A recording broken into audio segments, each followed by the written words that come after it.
হাজ থেকে যখন হাজী সাহেবরা ফিরে আসেন,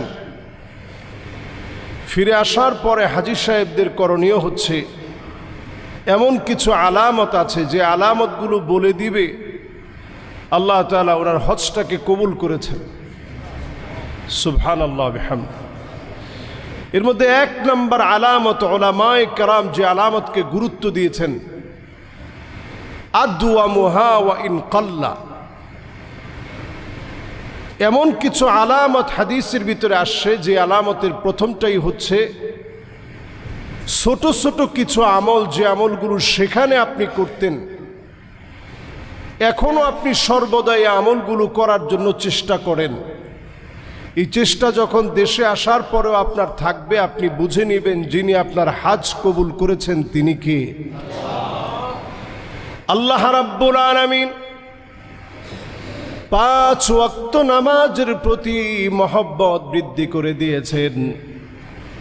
জামাতের সঙ্গে দৌড়িয়ে নামাজ পড়তে আসেন, নামাজের গুরুত্ব আপনার কাছে বৃদ্ধি পেয়েছে। আপনি বুঝে নেবেন যিনি হজ কবুল করে নিয়েছেন তিনি কে? মান হাজ্জা ফালাম ইয়ারফুস ওয়ালাম ইয়াফসুক রাজাআ কায়াউমিন ওয়ালাদাতহু উম্মুহু। যে লোকটা হজ করে আসলো, গুনাহ খাতা পাপাচার থেকে বিরত থেকে হজ করেছে, রাজাআ কায়াউমিন ওয়ালাদাতহু উম্মুহু, এমনভাবে লোকটা ফিরে আসবে কেমন যেন তাহার কোনো গুনাহ নাই। সদ্য প্রসূত শিশু বাচ্চা, তার যেমন কোনো গুনাহ নাই। যেই লোকের হজ কবুল হয়ে গেছে এমনভাবে যিনি নিষ্পাপ বানায় দিবেন তিনি কে? এজন্য 2 নম্বর আলামত, ইবাদতের প্রতি আপনার আগ্রহ বৃদ্ধি পেয়ে যাবে। 3 নম্বর আলামত, হাজী সাহেব কখনো লকবে বিশ্বাসী হবে না। আমাদের দেশে দেখা যায় উমরা করলেও আমরা বলি হাজি। উমরা করে কি হাজি হওয়া যায়?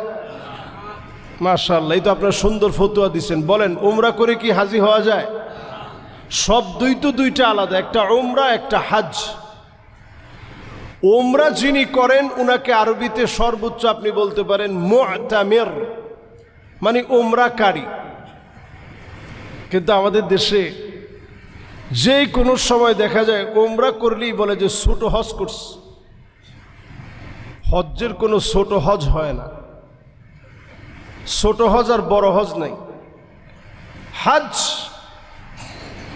আল্লাহর কাছে যদি কবুল হয়ে যায়, হজ্জ মাবরুর যদি আপনার হজ আল্লাহ তাআলা কবুল করেন, এটা এত দামি হয়ে যাবে, লাইসা লাহু জাযাউন, তার জন্য আর কোনো প্রতিদান নাই, ইল্লাল জান্নাহ, প্রতিদান হবে শুধু আল্লাহর জান্নাত। বলেন আল্লাহু আকবার।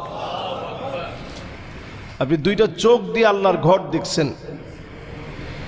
এজন্য 3 নম্বর আলামত হচ্ছে প্রতিনিয়ত যেই লোকটার ভিতরে তার কল্পনায় কাবা বেশি উঠবে, মুলতাজাম বেশি উঠবে, হাজরে আসওয়াদ বেশি উঠবে, পেয়ারা হাবিবের মদিনা যার চোখের ভিতরে ভেসে উঠবে, আপনি বুঝে নেবেন আপনার হজটা আল্লাহর কাছে কবুল হয়েছে।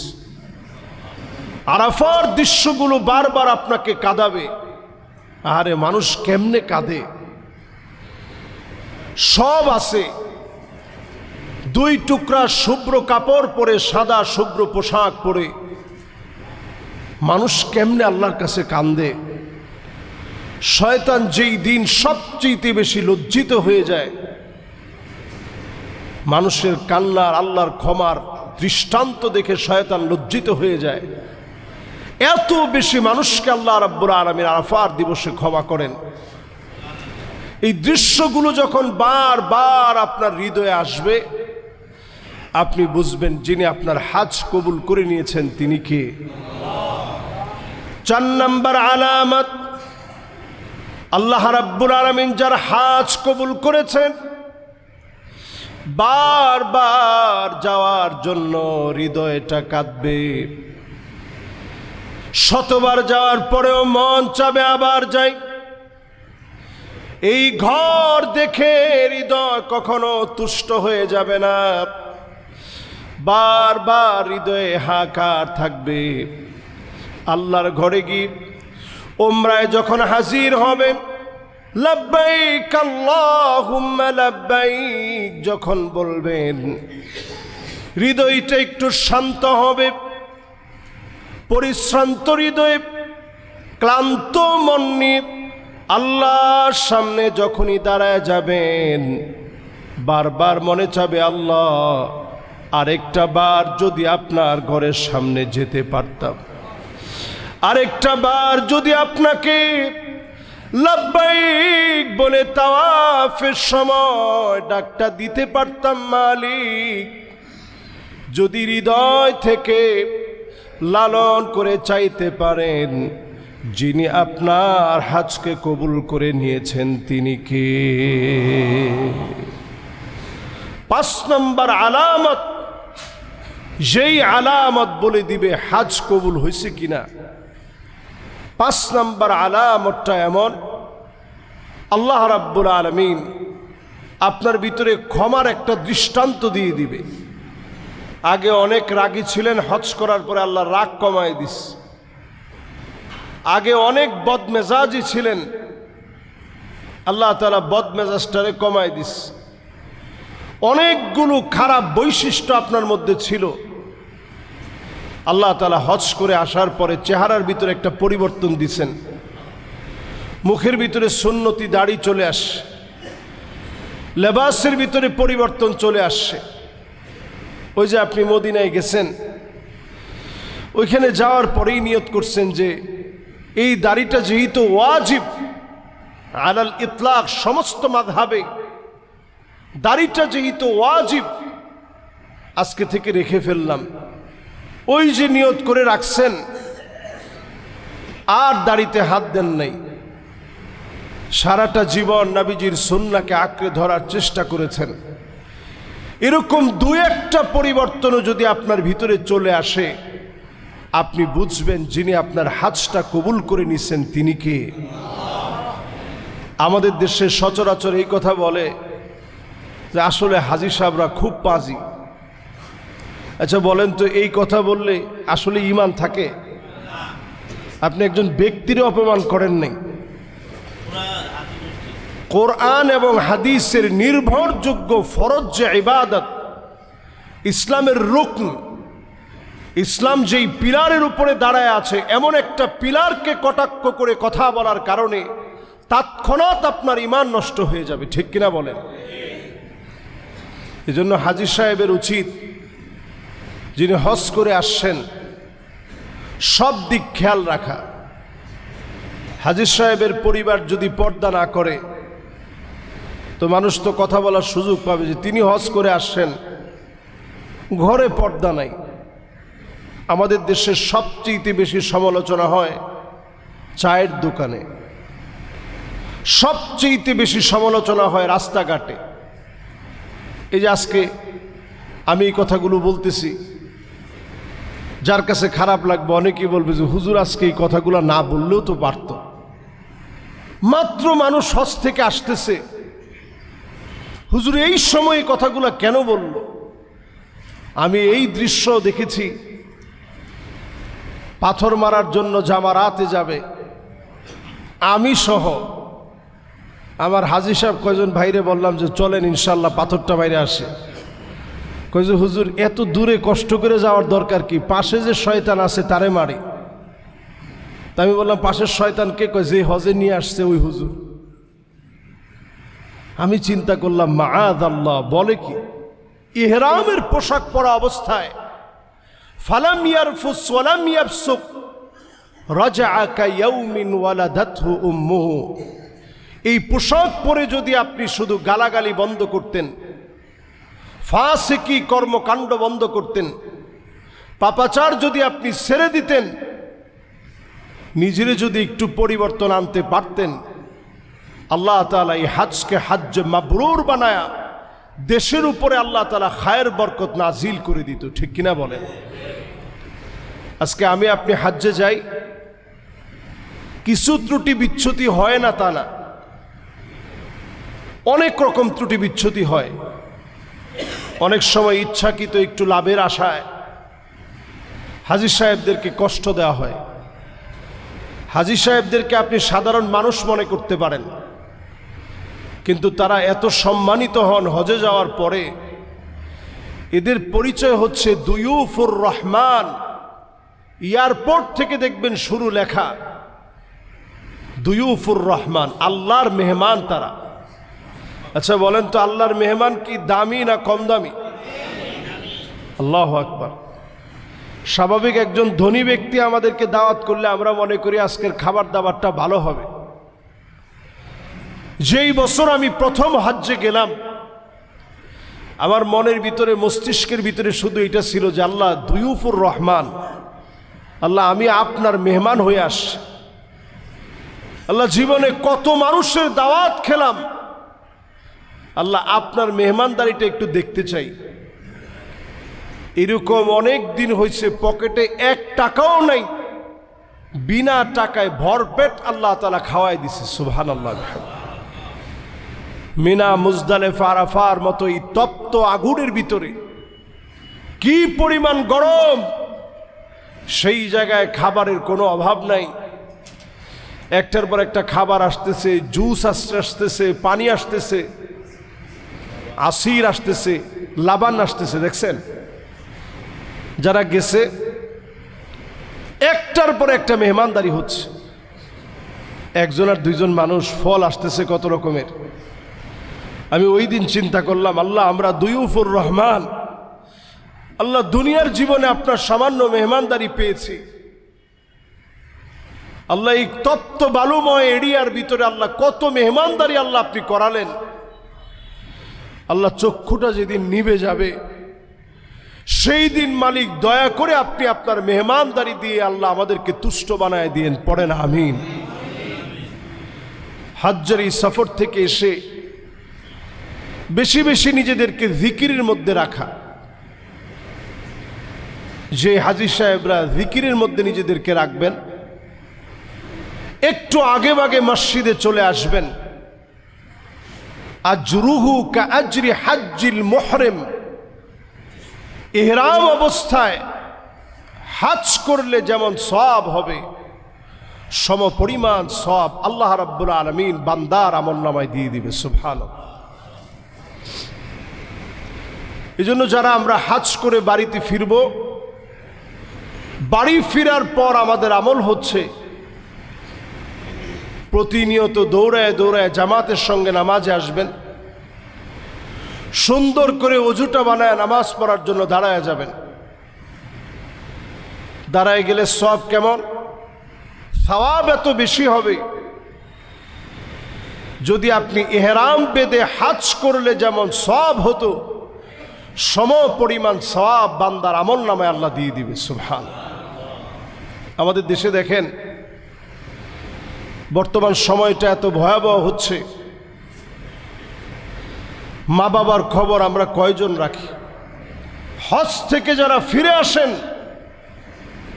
মা বাপ জীবিত আছে, মা বাপের একটু খবর নেন। আমরা সেই দিন পল্লবীতে একটা অবাগা মাকে দেখছি, মরে পড়ে আছে মা, যার এক একজন ছেলে যুগ্ম সচিব, কেউ বুয়েটের শিক্ষক, কেউ কানাডায় প্রবাসী হিসেবে আছেন, কেউ বাংলাদেশের ইংলিশ মিডিয়াম স্কুলে ভালো একটা পদে সে শিক্ষিকা হিসেবে আছেন। সন্তানাদিও আল্লাহ তাআলা কম দেন নাই। স্বাভাবিক আমাদের দৃষ্টিতে মানদণ্ডে যেখানে পৌঁছালে আমরা মনে করি আসলে মানুষের মতো মানুষ হয়েছে, ওই দৃষ্টিতে মানুষের মতো মানুষও তারা হওয়ার কথা, কিন্তু আসলে কিরকম মানুষ হয়েছে একটু চিন্তা করেন। আসলে কি মানুষ হইতে পারছে? আমরা সবসময় বলি যে হুজুর একটু দোয়া করেন ছেলেটার রেজাল্ট যেন ভালো হয়, ক্লাসে যেন ফার্স্ট হয়।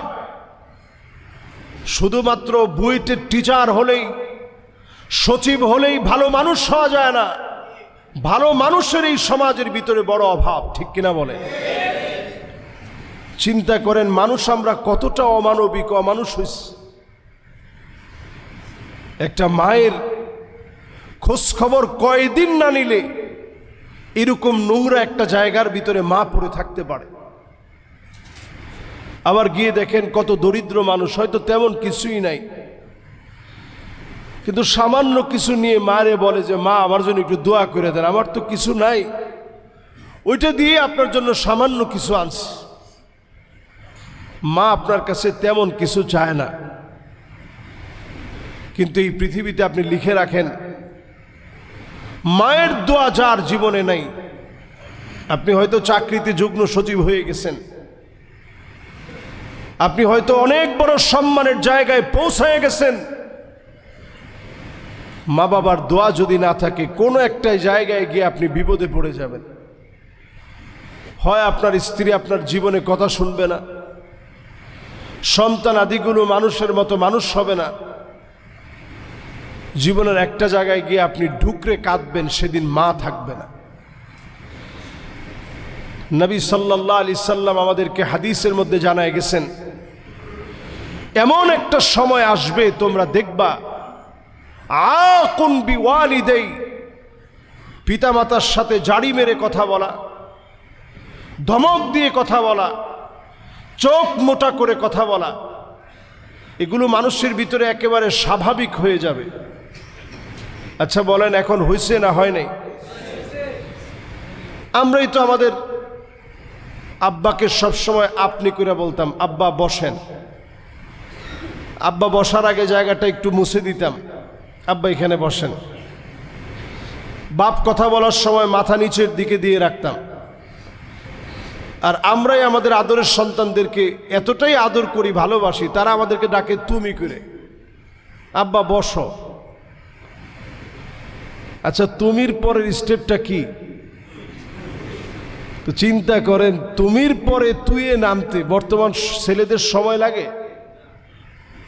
প্রিয় ভাইয়েরা আমার, তুই আর তুমি বড় বিষয় না, বড় বিষয় এখন আমাদের মধ্য থেকে সম্মান উঠে যাচ্ছে।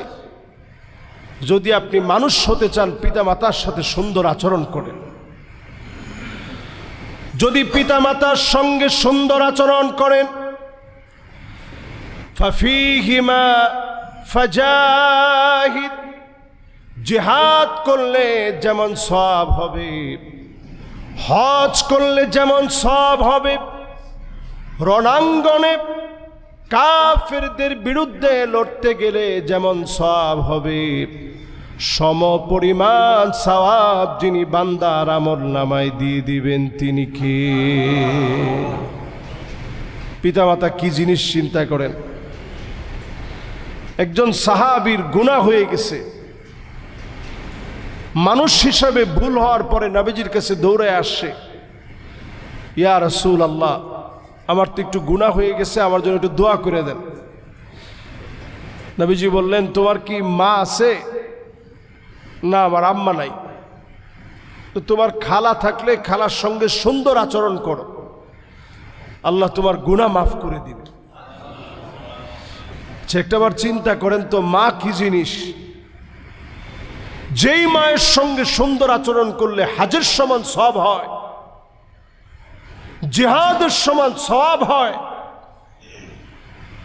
যেই মায়ের সঙ্গে সুন্দর আচরণ করলে আল্লাহ এত খুশি হন, এমনকি মায়ের সঙ্গে সুন্দর আচরণ করলে গুনাহ মাফ হয়। মা না থাকলে খালার সঙ্গে সুন্দর আচরণ করতে বলছে, সে মায়ের সঙ্গে ধমক দিয়ে কথা বলি কেমনে? কিয়ামতের দিন আল্লাহ তাআলা কিছু মানুষের দিকে তাকাবেনই না। আচ্ছা বলেন তো দেখি,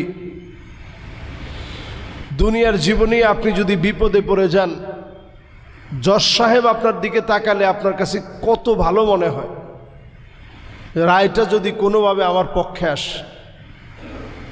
একজন এমপির কাছে গেছেন, এমপি সাহেব যদি আপনার দিকে তাকায়, একটু মিষ্টি হাসি দিয়ে কথা বলেন, কেমন আছেন খতিব সাহেব, পুরো মনটা ভরে গেছে যে হাই রে হাই, এমপি সাহেব আমারে চিনছে। আর সেই দিন গোটা দুনিয়া যদি আল্লাহর সামনে আপনি দিয়ে দেন, একজনের দিকে আল্লাহ রাব্বুল আলামিন দুনিয়া দিয়ে দিলেও রহমতের দৃষ্টিতে তাকাবেন না যদি আল্লাহর দয়া না হয়। এর মধ্যে ওই মানুষটার দিকে আল্লাহ তাআলা রহমতের দৃষ্টি দিবেন না, কথা বলবেন না, দয়া দেখাবেন না। আকুন বিওয়ালিদাই, পিতা মাতার সঙ্গে যে ধমক দিয়ে কথা বলেছে, অন্যায়ভাবে জাড়ি মেরে ধমক মেরে কথা বলেছে, এমন সন্তানের দিকে মালিক সেদিন তাকাবেন না, কথা বলবেন না, দয়া দেখাবেন না, মায়া দেখাবেন না। আকুন বিওয়ালিদাই, ওই সন্তানের দিকে মালিক সেদিন তাকাবেন না, কথা বলবেন না, দয়া দেখাবেন না, মায়া দেখাবেন না। আমার আল্লাহ যদি মায়া না দেখান, ওই দিন আপনার দিকে তাকায়া মায়া দেখানোর মতো কেউ থাকবে না, একটা আওয়াজ করার মতো কেউ নাই। সমস্ত শব্দগুলো সেই দিন বন্ধ হয়ে যাবে। আল্লাহ পাক সেদিন যদি দয়া করে বলে, গোলাম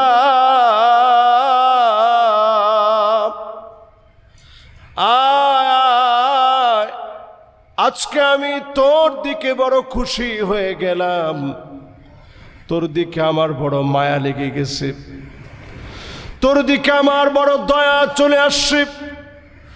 ওই দিন আপনি সবচেয়ে সৌভাগ্যবান হবেন। সেই দিন আল্লাহ পাক মায়া দেখাবেন না, দয়া দেখাবেন না। ওই ব্যক্তির দিকে মা বাপকে দুনিয়ার জীবনে যে চিনে নাই, সম্মান করে নাই, এমন সন্তানের দিকে যিনি তাকাবেন না, কথা বলবেন না, দয়া দেখাবেন না, তিনি কে? প্রিয় ভাইয়েরা আমার, আমাদের প্রত্যেকের যাদের মা বাপ আছে, মা বাপরে বড় সম্পদ মনে করেন। গিয়ে গিয়ে একটু বাপেরে দেখে আসবেন। বাপ আর আপনি যদি দুইজন দুই জায়গায় থাকেন, গিয়ে গিয়ে একটু বাপেরে দেখে আসবেন, মায়েরে দেখে আসবেন। যদি একসঙ্গে থাকতে পারেন খুব ভালো, যদি না পারেন তাহলে অন্তত গিয়ে বাপের একটু দেখে আসবেন, মায়ের একটু দেখে আসবেন। হাতের সামান্য কিছু থাকলে একটু নিয়ে যাবেন। মা বাপ আপনার বড় আপন। এই আপন জায়গাটা যদি আপনি হারিয়ে ফেলেন, জীবনের সব আপনি হারিয়ে ফেললেন। মা বাপ যার নাই, সে উপলব্ধি করতে পারে মা বাপ কি জিনিস। এজন্য পেয়ারা হাদিরিন, হজ পরবর্তী সময়ে যারা আমরা আছি, হজ থেকে যারা আমরা আসব, যারা অলরেডি আসছেন, আল্লাহর হস্তে পিতামাতার সাথে সুন্দর আচরণ করবেন। সন্তানদেরকে প্রায় সময় শিখাবেন পিতামাতার সাথে আচরণটা কেমন হবে, সন্তানরা আদর করে শিখাবেন। এই যে হাতে ধরে দেখেন মাশাআল্লাহ, বাপ তার সন্তানরে মসজিদে নিয়ে আসেন, এটা আমার বড় আলহামদুলিল্লাহ বড় হৃদয়ের টান লাগে। আমিও আমার ছেলেরে নিয়ে আসতে চাই। ঈদের দিন আসছে, ও দৌড়াদৌড়ি করতেছে, আমার মনোযোগ কিন্তু ওর দিকে। এবং আলোচনায় যখন আমি তেলাওয়াত করতেছিলাম, ফালাম্মা বালাগা মাআহু সাইয়া ক্বালা ইয়া বুনাইয়া ইন্নী আরা ফিল মানাম আন্নী আযবাহুক, বারবার তখন আমার মনে হচ্ছিল আল্লাহু আকবার, ইসমাঈল আলাইহিস সালাম আল্লাহর ঘরের সামনে দৌড়াইছে। এই জন্য যাদের অর্থ আছে, সন্তানরে নিয়ে একটু কাবার সামনে যাবেন। আপনার হাতের সামনে আপনি একটু ছেড়ে দিবেন, মাকাম ইব্রাহিম থেকে ওই জায়গাটা একটু খালি থাকে, ওইখানে একটু ছেড়ে দিবেন যে বাপ তুমি একটু দৌড়াও, আমি একটু দেখি যে তুমি আল্লাহর জন্য কয়েক কদম তুমি একটু দৌড় মেরেছ। আল্লাহর জন্য সন্তানটারে একটু দৌড়াবেন। যদি আল্লাহ তাআলা সামর্থ্য দেন, অনেকে ব্যাংকক চলে যায়, সিঙ্গাপুরে চলে যায়, লন্ডন চলে যায়, আমেরিকায় চলে যায়, সব যান। পৃথিবীর সব দেশ আপনার ভিতরে যেটুকুন শান্তি দিতে পারে নাই, আপনি আল্লাহর কালো ঘরটার দিকে একটা নজর তাকায় দেখবেন এর চেয়ে বেশি শান্তি আপনার হৃদয়ে পেয়ে গেছে। সন্তানরে নিয়ে যান, জমজমের পানি দেখবেন সে তাওয়াফ করার সময় গরমের ভিতরে যদি একটু খারাপ লাগে, মাথার ভিতরে একটু জমজমের পানি ছিটায় দেন, আর মনে মনে একটু ফিল করেন এই জায়গাতে হযরত ইসমাঈল আলাইহিস সালাতু ওয়াস সালাম দৌড়াদৌড়ি করছেন, এই জায়গায় হাঁটাহাঁটি করছেন, এই জায়গায় হযরতে বেলাল রাদিয়াল্লাহু তাআলা আনহুর রক্ত ঝরেছে, সুমাইয়া রাদিয়াল্লাহু তাআলা আনহার রক্ত ঝরেছে, কত সাহাবায়ে কেরামের রক্ত এই জায়গায় ঝরছে। হযরতে আবু বকর রাদিয়াল্লাহু তাআলা আনহুর চোখের থেকে রক্তগুলা টপ টপ করে কাফেরদের আঘাতের কারণে তাওয়াফের এই জায়গার মধ্যে পড়েছে। এই জায়গাতে আমার নবী রাহমাতুল লিল আলামিন নবীজি পুরাটা ভুড়ি আয়না নবীজি গর্দানার উপরে চাপায় দিছে। সেজদা থেকে নবীজি মাথাটা উঠাইতে পারে নাই, দুর্গন্ধে দম বন্ধ হতে নিয়েছে। এরপরেও আল্লাহর কাছে বদদোয়া করে নাই। জীবনে খুব কম আল্লাহর নবী আল্লাহর কাছে নালিশ করছে। এর মধ্যে ওই দিনটা আবু বকরের চোখের রক্ত দেখে আর সহ্য করতে পারে নাই। আল্লাহর কাছে উঠেই বলছে, আল্লাহুম্মা ইয়্যাকা আবা জাহল, আল্লাহুম্মা ইয়্যাকা উতবা, আল্লাহুম্মা ইয়্যাকা শাইবা, আল্লাহুম্মা ইয়্যাকা আবা লাহাব। আল্লাহ আজকে তোমার হাতে উঠায় দিলাম আবু জেহেল রে, উতবা শাইবা, উতবা বিন নবী মুঈদ, আবু লাহাব রে আল্লাহ তোমার হাতে উঠায় দিলাম। যেই নামগুলো নবীজি সাল্লাল্লাহু আলাইহি সাল্লাম ওই প্রান্তে নিছেন, বেশি দিন যেতে হয় নাই, সবগুলারে আল্লাহ বদর প্রান্তে ধরে ফেলছে, টাইট করে আল্লাহ তাআলা ধরে ফেলছেন।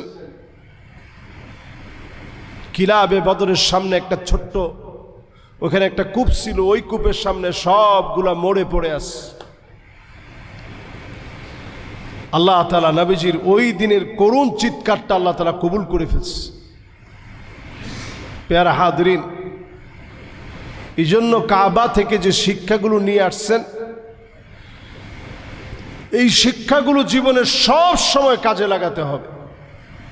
আমরা যারা হাজে যেতে পারি নাই, আমাদের করণীয় কি? এই ধরেন এখন প্রাক নিবন্ধন চলছে, হয়তো এই বছরও আপনি পারবেন না, সামনের বছর আপনি চিন্তা করছেন যে ইনশাআল্লাহ আমি সামনের বছর হজের জন্য ইনশাআল্লাহ নিয়ত করতেছি। এই যে নিয়তটা আপনি করলেন, একমাত্র ধর্মের নাম ইসলাম, যেই ধর্মে নিয়ত করার সঙ্গে সঙ্গে সওয়াব লেখা শুরু হয়ে যায়। সুবহানাল্লাহ, এটা একমাত্র ধর্মের নাম ইসলাম। আপনি অন্য কোনো ধর্মে এমনটা দেখাইতে পারবেন না যে নিয়ত করলেই সওয়াব। অন্য ধর্ম নিয়তের ব্যাপারে কিছুই বলে না। আমাদের ধর্মে ইন্নামাল আ'মালু বিন্নিয়া, এই হাদিসটা মুখস্থ জানে না এমন লোক একেবারেই কম, সবাই আমরা জানি। প্রত্যেক কাজের ফলাফল নির্ভরশীল। মাশাআল্লাহ, প্রত্যেক কাজের ফলাফল অথবা নিয়তের উপরে নির্ভর করে। এই হাদিসটা আমরা সবাই জানি। এই হাদিসটা সহিহ বুখারীতেই বারবার তাকরার হয়েছে, রিপিট হয়েছে, বারবার আস। সহিহ মুসলিমেও আবার রিপিট হয়েছে। অন্যান্য হাদিস গ্রন্থের ভিতরে এই হাদিসটা রিপিট হয়েছে। কেন? কারণ ইসলামের প্রত্যেকটা কাজের নিয়ত আপনি অগ্রিম করলে আপনি সওয়াব পেয়ে যাবেন। সুবহানাল্লাহ, নিয়ত করছেন, এরপরে আপনি আমলটা করতে পারেন নাই, দুনিয়া থেকে চলে গেছেন, আল্লাহ পাক আপনার ফয়সালা দিয়ে দিয়েছেন, কাতাবাল্লাহু লাহু হাসানাতান কামিলা, পুরাপুরি করলে যেমন সওয়াব হতো সমপরিমাণ সওয়াব বান্দার আমলনামায় আল্লাহ দান করে দিবে। সুবহানাল্লাহ। আমি বলবো, দেখবেন এখন এক স্টাইলের দান বক্স পাওয়া যায়। দান বক্স না, এটাকে বলে, আগে যেমন আমরা মাটির ব্যাংকে টাকা জমাতাম, একটা সময় ছিল বাঁশ কেটে ওই বাঁশের ভিতরে জমানো হইতো, ছিল না? এক সময় ছিল। এটা গ্রাম অঞ্চলে এখনো আছে, খুবই টুকটাক। এটা আমরা দেখতাম যে সুবহানাল্লাহ, খুললে পরে কিছু টাকা তো বের হইতো। তো এখন আলহামদুলিল্লাহ এইরকম টাকা জমানোর সুন্দর ব্যাংক আছে, যেখানে 100 টাকা, 200 টাকা, 500 টাকা, 1000 টাকার মেজারমেন্ট লেখা আছে। আপনি যেইটা পুরা করবেন ওটার মধ্যে টিক দিয়ে রাখবেন। এইভাবে একটা বছর ধরে যদি আপনি টাকাটা জমান, প্রায় লক্ষাধিক টাকা আপনার খুব অল্পতে জমে যাবে। আপনারই টাকা, নিয়ত করে জমাইছেন যে আমি এটা হাজে যাব অথবা আমি ওমরা করার জন্য জমাইলাম, কিন্তু আসলে ওই টাকা জমাইতে পারেন নাই, যেতেও পারেন নাই। এর মধ্যে মালাকুল মউত চলে আসছে। সমপরিমাণ সওয়াব যিনি বান্দার আমলনামায় দিয়ে দিবেন তিনি কে? এজন্য প্রিয় ভাইরা, আমরা এই আমলগুলো করতে যেন ভুলে না যাই। হাজী সাহেবদের সঙ্গে বসে আলতু ফালতু আলোচনা না করে, ভাই কি খাইছেন, হজের এই সফরে খাইছেন কি, KFC খাইছেন, আলবাইক আছে না ওইখানে, ওই আলবাইকটা খাইছিলেন? হাই রে সুবহানাল্লাহ, কি লম্বা সিরিয়ালটা মেনটেন করে খাওয়ান লাগে, খাওয়ানটা কেমন লাগছে? আমগো বাংলাদেশে কি এরকম আছে? এরকম যদি জিজ্ঞাসেন সব হয়েছে, আর মসজিদে বৈশা যদি এরকম জিজ্ঞাসেন সব তো নাই। বিলকুল আপনি চিন্তা করেন আমলনামার ভিতরে গুনাহযুক্ত হয়ে গেছে। এই জন্য মসজিদের ভিতরে যখন আসবে হাজী সাহেবরা, ভাই কাবাটা কেমন দেখছেন, কেমন মনে হয়েছে আপনার কাছে? ভাই আপনার হাতটা দেন, একটু ধরে স্পর্শ করে আপনার কাছ থেকে দোয়া নেই। ভাই আমার একটু নসিহত করে দেন, আমার জীবনটার একটু পাল্টাইতে চাই। আপনি তো আল্লাহর ঘরটা দেখে আসছেন, আমি যাইতে পারি নাই, ভাই আমার জন্য একটু দোয়া করে দেন। হইতে পারে ওই লোকটার হজ আল্লাহর কাছে কবুল হয় নাই, কিন্তু আপনি যে আবেগটা দেখাইছেন হজকে মহব্বত করে, আপনারে যিনি কবুল করে নিছেন তিনি কে? এই জন্য সম্মান দিয়ে একটু ওনার কাছে বলবেন যে আমার জন্য একটু দোয়া করেন, আল্লাহ যাতে আমারে নেয়। কার দোয়া কোন সময় কবুল হবে আপনি জানেন না। হজ পরবর্তী সময়ে হাজীদের সঙ্গে একটু সম্মান দিয়ে কথা বলেন। আলহামদুলিল্লাহ, আল্লাহর ঘরটা আল্লাহ আপনার দেখাইছে, আপনার ভিতরে কত পরিবর্তন হয়েছে, উনারও জীবনের ভিতরে পরিবর্তন চলে আসবে। আসলেও তো মানুষ আমারে মহাব্বত করে আমার ইবাদত বন্দিগি হোক এটা চায়। আল্লাহ আপনি আমার এইরকম পরিবর্তন করে দেন। আপনার কারণে এই মানুষটা পরিবর্তন হয়েছে।